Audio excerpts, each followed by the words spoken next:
When you talk about superhero movies, we're sure Marvel will be the first to come to your mind. It's no surprise considering the MCU has given us some of the most epic superhero adaptations over the years. But the MCU doesn't want all of its superheroes to be remembered. In this video, we'll talk about disappointing superhero adaptations that Marvel can redeem as part of the multiverse saga. First up, Nicolas Cage's The Ghost Rider. Let's ride. Nicolas Cage was the first actor to play the Ghost Rider in a live-action movie. He did so in 2007's Ghost Rider and 2011's Spirit of Vengeance, which was a sequel to Ghost Rider. Both movies got bad reviews, though, with some fans saying that the script was poorly written and unsatisfying. Many Marvel fans just chose to forget about them and instead hoped that a new version of the character would show up in the MCU. Even though most people didn't like the movies, fans still liked Nicolas Cage's performance as Johnny Blaze. Because of this, many fans have wanted him to make a cameo during the multiverse saga more than anyone else. If future heroes do come back in movies like Secret Wars, many people would be excited to see Cage's Ghost Rider finally get the treatment it deserves on the big screen. Next, we have Ben Affleck as the Daredevil. You killed the only two people I ever loved.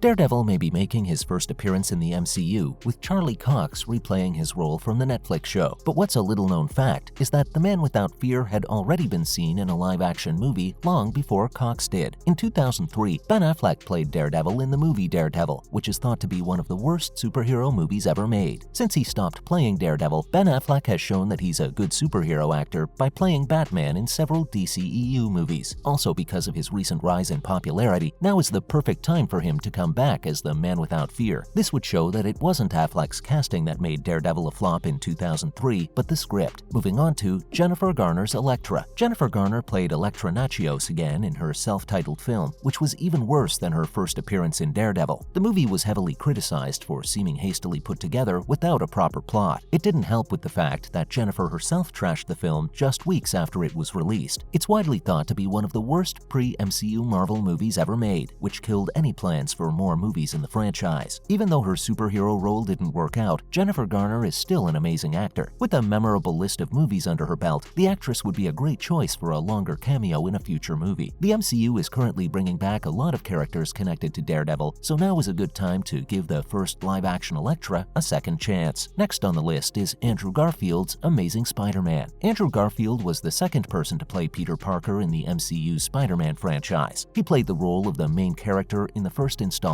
of The Amazing Spider-Man in 2012, and later played the same character in the 2014 sequel, The Amazing Spider-Man 2. Both movies got mixed reviews and made less money at the box office than their predecessors. This is why the franchise is being rebooted once again for the MCU. Andrew Garfield made a comeback in Spider-Man No Way Home, which has made many people change their minds about Garfield's Spider-Man. Many fans have asked for Garfield to come back in The Amazing Spider-Man 3 or Secret Wars because of his reappearance in the Marvel franchise. If this really happens, it will help finish his story and show everyone that he really is an amazing Spider-Man. Following up, The Hulk, Eric Bana. The Hulk, starring Eric Bana, was the first movie to feature the Hulk before the superior 2008 blockbuster starring Edward Norton. It did well at the box office, but reviews were kind of mixed. Some fans didn't like its moody character study style, which focused more on the psychology and history of Eric Bana's Bruce Banner and less on action set pieces. The film's dull story and mediocre visual effects ended up leading to widespread criticism and eventually a reboot of the character in the Marvel Cinematic Universe. Despite the film's low quality, many fans have now come to appreciate it. In fact, some people have even called for a future multiverse film to reunite the Bana, Norton, and Mark Ruffalo versions of the character. It's possible that an event like this would bring together Hulk fans in the same manner that No Way Home brought together Spider-Man fans. Moving on to Jared Leto's vampire Morbius. Morbius, Sony's most recent installment in the superhero film genre, and lead actor Jared Leto's performance in it have been made fun of a lot in recent months. There were a lot of things wrong with the movie. For starters, the CGI effects and makeup didn't fit with the overall direction. Darker tones were used too much and didn't fit with the direction of the movie. And lastly, the character development was done too quickly. Poor box office results have made a lot of people wonder if Sony's long-running franchise will ever be revived. Even though Morbius ended up being a disaster, he still has a chance of succeeding in the future. Sony would be more than happy to jump at the chance to merge its cinematic universe with the far more financially stable MCU. MCU, which, let's be honest, would probably do a better job writing the living vampire than his debut solo picture. Next is Wesley Snipes as the Blade. Wesley Snipes' Blade franchise was largely responsible for the early 2000s rise in the popularity of comic book cinema, but despite that, the series ended up getting destroyed when the third installment was released. It didn't have a clear plot, the action scenes were bland, and it lacked the fun vampire gore of the previous films. The visuals failed big time to even catch the audience's attention. Keeping in mind how popular the series has been in the past, Blade Trinity is generally thought to be the weakest installment. Early fans would definitely appreciate a proper farewell to Snipes' portrayal of the Daywalker as Mahershala Ali's introduction to the role in the future MCU movies gets closer. There's definitely room for Snipes to make one last cameo as his famous character before he retires for good in the multiverse chaos that Secret Wars and Loki Season 2 have promised. Another on the list is the 2005 rendition of the Fantastic Four. While fans are waiting for the Marvel Cinematic Universe's Fantastic Four to release, many audiences are revisiting the first feature film of Marvel's first family. Fans and critics everywhere were really disappointed with the 2005 Fantastic Four film when it was released. As if that wasn't enough, the second installment in the franchise, released in 2007, ended up sealing the franchise's fate for good. Aside from the film's obvious failure, many viewers praised the casting of the 2005 and 2007 Fantastic Four films, especially Chris Evans' portrayal of the Human Torch. Even though there's already an alternate reality Reed Richards in the MCU, Ewan Griffith's version of the character may show up at the Council of Reeds, a meeting of all the different versions of Reed Richards from throughout the multiverse. If that superhero family can't fit the bill, we're sure the 2015 version surely will. 20th Century Fox made the well-known reboot of the Fantastic Four with Josh Trank as a way to stop Marvel from buying the film rights to the Fantastic Four franchise. After its massive failure at the box office, no plans were made for a sequel to the motion picture. The film has long since been forgotten about, and Marvel has announced that it will kickstart the series again in 2024. Marvel is always trying to make up for its mistakes, and the 2015 Fantastic Four reboot was one of its biggest blunders. If they really want to test themselves, the studio could try to make a better version of this crew for a future multiverse movie. It's unlikely that their loyal followers, who have probably forgotten about this tragedy, would welcome their triumphant return, let alone forgive them. Last on this list, the X-Men. Fox's X-Men franchise has had some good movies and adaptations of characters over the years, but a series of bad movies ended up leading to the end of the franchise. The series about mutants is now better known for what it did wrong than what it did right, and some of the reasons were the never-ending plot holes, missed opportunities, and bad storylines. The X-Men are now on their way to the MCU, but many fans think that Fox's version of the team will make at least one more appearance, probably in Avengers Secret Wars. The final appearance from these characters would go a long way toward bringing Fox's franchise to a satisfying end, maybe even in a way that fixes its many plot holes and does justice to a series that was so important in the development of modern superhero movies. That's a wrap for this video. Did you like our picks for the superheroes who should return to the MCU? Who else should have been on the list? Let us know in the comments below. Make sure to give this video a thumbs up and subscribe to our channel for more videos like this. See you at the next one.